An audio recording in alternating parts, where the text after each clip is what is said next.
Me. Hello, everybody. Welcome to the OptiPod. Yes, the channel about podcasts, which we're not actually doing for this one because it's another top five games of the year. And this time, it's not mine. Would you like to introduce yourself? Great Scott! Who is this great Scot we have? It's Rob. I'm Polish. It's Rob. Yes. Today we have Jack to do his top five games of the year. So I did say I would get Jack and Rob to do theirs, and at the moment Rob is busy, so I got Jack. You got me first. Why not? Yeah, unfortunately, we got you first. But yeah, that's it really. So yes, top five games of the year. We've had a lot come out, Jack. So without any further ado, you can go ahead and take control and start your list off. Okay, so at the lovely number five, um, well, let's give Nintendo a bit of glimmer of hope with Splatoon. Yes, the game that won best first person shooter this year at the VGAs. Splatoon was something different. It was like Nintendo was like, oh well, we're not doing that well, are we? And then Splatoon came along and went, hey, are you a quid? I've messed up. Are you a kid or are you a squid? And basically everyone was like, this is the next big game. I mean, you obviously got Super Paper Mario that this year as well, which was also great, but I didn't play that one. I'm thinking about Super going to see. Paper Mario. Don't you mean Oh, I Super keep Mario calling Maker? it that. Mario Maker. Yeah, Splatoon. It was a different kind of first person shooter. It was, I mean, people would say it's like Call of Duty, but a lot more safe and paint guns and stuff. But it was more than that. Like it had like different aspects.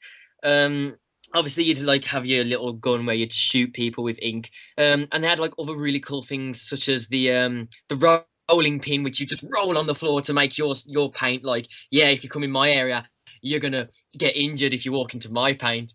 Obviously, they could like then just shoot the floor and like it would be theirs. That's something I really liked about it, having the effect of if you walk into another player's paint, you start to get injured, and then possibly like then, oh no, well, no, you didn't die on Splatoon really.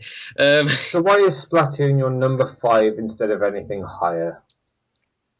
well, at the end of the day, it didn't have a lot to offer. It had the multiplayer was really enjoyable. Um, the one annoying thing was it would sort of be a certain match each time. You'd have a map, and it would always be that map or another map Yeah. for like a while it'd be like, Robert, the other maps, oh, that's not until tomorrow or something. I don't know. It would say that. And the thing was, the campaign wasn't really that good either. I mean, it was just like, well, it kind of was, but kind of wasn't. It was challenging, but it just wasn't anything great. You'd go to a different section, shoot a couple of enemies, then go back to the next, go to another section until you reach the boss. I mean, there were some really cool, challenging things to do, like, oh, this one does this. How are you going to defeat it? But So like, it was, yeah, it was quite repetitive then.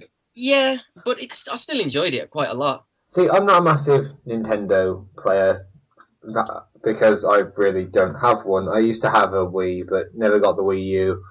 Um, but I have seen gameplay of Splatoon, and I did want to buy a Wii U for that simple fact that it did look pretty good. Yeah. So that's your number five, Splatoon. Yes. So your number four. Number four. Um, Going to go on with a very big game this year, which just like came out of nowhere, and everyone just went crazy, like thought, "Oh my god, this game's amazing." Was Rocket League. Now, let's just say this: Rocket League, basically, it's a simple little game. You're a car, and it's basically car football. I personally don't really like football that much. I used to be a football fan, or soccer if you're American. Um, Soccer. huh? Soccer. Soccer. But when I saw what this game was, I thought I'm gonna like this. I mean, I don't play FIFA or any of those EA Sports games, but Rocket League was something. It was simple and different. It was like it's an idea that everyone has, a lot of people have probably thought of, but never did it. And Yeah. they, I think it's Sonics who created the game, Silent Hill, Psionics, something like that. like Psyonix, Yeah, Psionics. and they did it right. Like you got like the nice little map area, like tiny little map area, and you just have to keep trying. It's a simple little game. Just get the ball into the goal. But the thing is, you'd think it's simple, but then you look at other people on YouTube and you'd realize, well, they're a lot better than me at this game. Yeah, it's you expect it to be quite easy, but it ends up being hard. But that's all the fun of it. You think, oh yeah, I'm gonna get it in, and then no, you just miss it. You're like, damn. And it's really fun when you're playing with friends and everything because you can just have a laugh. So yeah, uh, multiplayer wise, it was a great game. Campaign was a bit because the AI were just quite normal, but it was still fun to face the AI too. I mean, if there's not enough players in the multiplayer, you'd have AI bots. So yeah, Rocket League was really fun. What I think could be better is just to point out one thing. You also, because I got it on PS4, you can play against PC gamers as well, which was really good. So it wasn't just against the PlayStation 4 community. But yeah, and it was free at the time when it came out on PlayStation for a month. So again, that's another great thing about it. But like, yeah, what I think could be better is the maps are, although the maps are like, it's just one simple little thing. It's just that's it. Every time there'd be a new map, it'd be the same, just a different scenario. Really, I felt like they could have brought a few. I mean, they could have brought a little bit like bottomless pits, like in Robot Wars. Like someone would activate it and then you fall down. I think that would have been a great little thing to add, stuff like that. So Rocket League is your fourth game of the year, then. Yes, it is. So moving on from that, number three. Number three. Let's go a bit into the horror game section now. Until Dawn. Now, I'm a big fan. I love horror films. I mean, I used to love them quite a lot. I mean, now and then you get a good horror film, and they're starting to become good horror games now. I mean, last year there was I personally liked The Evil Within, and we had Alien Isolation, which was really great. The story of Until Dawn. I heard about it about 2012, which I know seems quite a while ago. That's because I was browsing on the store and it was like announced game saying, "Oh, here's a game that's coming out. It'll be on PlayStation Move 2." I was like, "That seems fun." Like it was obviously about like 8 friends in the cabin in the woods, which is a typical setting for a horror film. But I was still brought by. I was like, you know what? I'm going to get this when it comes out. And then I never heard anything from it. It just disappeared from existence until last year, I think. I can't remember what time last year. They said, "Hey, we're still around. This game's still being made." And what they did is they literally scrapped the whole of the script. They redid it. And when they you okay, Kai? Yeah. When they brought it back, like when they finally like said, "Yep, it's been released now. This is the date." I was like, right, I'm getting that game. And they also like now announced the butterfly effect, where if you would do one thing, it would affect the story, just like The Walking Dead. But it would affect it more in a drastic way. While as in The Walking Dead, the Telltale one, you'd do something, it would then carry on sort of the same afterwards. While with Until Dawn, it would literally can change the whole story. Whatever you like, I know one bit which if you spoilers by the way, if you even at the part where Chris and Ashley are on the chair and Chris has got a gun and he has to choose who to shoot, even if you pointed at Ashley, it can mess you up when you're next as Chris. Luckily I didn't do that, but I still died as Chris. So yeah. Yeah, I didn't know they changed the entire script of the game. Yes, they did. They literally like scrapped it and redid it. I think they still kept some things in there, but yeah. And the best part is that you know, again, spoilers, like I said, so you'll probably have to want to skip this bit if you're going to get the game. The part is what really got me is going into this game. I thought, right, there is a psycho killer. No, it's not a psycho killer. It's something else. I'm not going to say what it is, but it's such a great game, and I don't want to spoil it. And one thing that that I don't like in games that much is cute quick time events. But in this game, it worked. They like I would be usually in a quick time event. I'd be like, oh no, there's one of those things. With this, it determined what was going to happen. It wasn't like, oh, you die, then you respawn. No, it would determine you'd still probably make, say if there was a jump and you had to quickly press a button, you'd still make the jump, but if you miss it, like you sort of like stumble a bit if you're being chased or whatnot. But like I said, it tells the story so great, and I honestly like it's not just like surviving; it's also the story of what happened a year before the very day that they're there again. It's a really fun game, and if you don't mind a bit of horror, I definitely recommend it. So that's actually pretty good then, because I did see it and I watched an entire playthrough of it, but I was never really into getting the game myself. Yeah. So that was your number 3. Your number 2. Okay, number 2, Batman Arkham Knight. Yeah. Now, let's just say this. So, like, Batman, open world, of course, it's brilliant. I love it. I never play. Like, I did actually. I did play the other Batman games, but not completed them. Like, my friend brought them round, and we tried them out. Like, I'd try it out. Like, it was his game, and I'd play it a little bit. Like Arkham Asylum, is that what it was? Yeah, you had Asylum, then you had City, and then Night. Well, I saw Arkham Knight, and I thought, you know what? This time I'm actually going to get a Batman game because I never got one. And my word, it was a great game. Like just flying everywhere around Arkham City and trying to find out the mystery of who the Arkham Knight was, piecing all of it together. And the best part is, you'd think obviously the Joker died. You'd think, so what's going to happen? Is the Joker going to be in it? And yes, he is. He's still in it, and they bring him into it in a really great way. Like that, he's always there. You'll just walk out of the building, and he'll be sitting there, just like, so bats. And what else I loved about that? I mean, that Joker, it was a great voice actor again. Mark Hamill, the same person who does the Yeah, same voice as Luke Skywalker. it's great. What like at some points you'd even get those aspects. I keep saying that word. Little scary parts. Like at one point, I'd grapple up to the top of a building, and as I'm about to like jump up, like I think the Joker at one point literally like jumped out at me like ah, and again like this other beast did the same thing. It was you didn't know like what to expect on that game. You'd go around one corner, thinking what's going to be around this. Is there going to be a gang? Is there going to be a beat like some crazy monster thing? Is it going to be the Joker or anything? You didn't know what to expect in that game.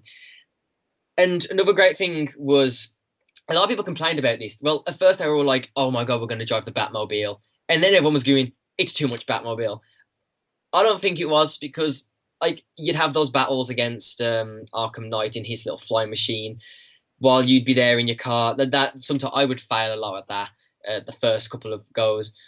I found it to be just about the right amount of the Batmobile. It was I enjoyed driving it around, even if I kept pressing the wrong buttons when I was trying to brake. But again, it's a great story, and when you learn about the Batman more in that game, you know what you think. When something happened at one point, I saw something happen to Batman, and I was like, yeah, I know what he's done there. And when he was like, oh, I thought you were dead, and it's like, nope. Remember the chest? Yeah. Batman Arkham Knight was a really fun game to play. So yeah, that's my number 2. So that's your number 2 game of the year. So finally, Well, the number 1 game. mentions first quickly. Not going to say the reason. Yeah, go for it. Honorable mentions go to Race the Sun, Fallout 4. Only reason why is because I haven't actually played it, but it just looks good. So that's a reason to put it in honorable mentions. I'm also going to say a little game I played called SteamWorld Dig, which I actually think came out last year, but it was a little fun game that I downloaded and played. So yes, number 1, going back to sort of a horror aspect, SOMA. from the makers of Amnesia. It's not like Amnesia, but that's okay because you don't want a game different name exactly to the same to another game. You want it slightly Soma's different. yeah, Soma's it it is scary. There's definitely like when you first start it, you're like, well, when you first start it, you're not in the scary part. But when you first enter like this underwater facility, you're like, okay, this place is scary. And I sort of, on a lot of horror games that I control, I'm sort of kneeling down or like trying to walk rather than walking normally. And I did that a lot on Outlast. With this game, I kept like kneeling around everywhere. And with all the monsters, what was great about it was there were different monsters. Like they to begin with, there was like these robots that like thought they were like humans, which I thought was a great idea. And they were like running around trying to kill. Some of them would run around trying to kill you. Some of them would be there like, oh, what? I'm a human, obviously, duh. But you were like, no, you're a robot. But I'm not putting it here because of its horror. I'm putting it at number one because of its story. I came into this game wanting just the horror. I was like, the story would be fine, but I just want the horror. And I played it more wanting to know more about the place and the story, and the horror would still be there. I'd be like going in a corner, like, oh shit. But I was more every time, every room I went in, I was like, is there something in here that's going to tell me more? Because it was such a good story. Like, and it's a game that questions life. It's so weird how they do it. It gets confusing, but it's really fun to listen to see what happened. And there's also some sad moments. At one point you'd meet the last human, and she like says, "I want to die. You need to put me out of my misery." And I'm like, "No, I don't want to do that." About it messes with your mind, really, this game, and it tricks you into thinking what you're doing is right, what you're doing is wrong. But like the story, it really gets into your head, and you're like, okay, well, what's this? What I want to know more. Go, I need to look around more. I need to find more information on this thing. It isn't. I can just skip it, but I don't want to. And but like the horror aspects too, that they're really fun. I'd be one point in the deepest part of the sea in this area, and they'd say like it'd be really dark, and there were signs everywhere saying stay in the light. And at one point there'd be like no light. There were just like these little glow sticks, and you were following them. And one point it tricks you because there's like this massive, like sort of, I think, an anglerfish in the sea, and it's like massive when you can see its teeth and everything. But like I was just walking and I thought there's a light, but as you get closer, its face just appears, and you're like, oh god, no! And you just walk off. Oh, it's a really fun game, and I mean, it's not that much. I think when I bought it was like 20 quid. I don't know how much it is now, but it's a really great story to listen to. And even if you don't like horror games, I'd advise getting it for the story. So yeah, that's my number one, Soma. Well, that's actually a really good game as well. Yeah, I see why it's number one. definitely. My Skype has decided to disappear now. There we are. But so that was your top 5 games of 2015. Yeah, Wrapped up in 18 minutes. yeah. Obviously, like I have played a lot more games. It's just not a lot of them were great. The Order 1886. So yeah. So thank you very much for this, Jack. You're welcome for that. Not scripted, just at the top of my head. Yeah. Well, obviously the choices were like made carefully, but like I was like, I didn't have a script. I was like, well, this because yeah. Yeah, so that's the end of that. We'll see if we can get Rob to do his next. Yes. So thank you for this.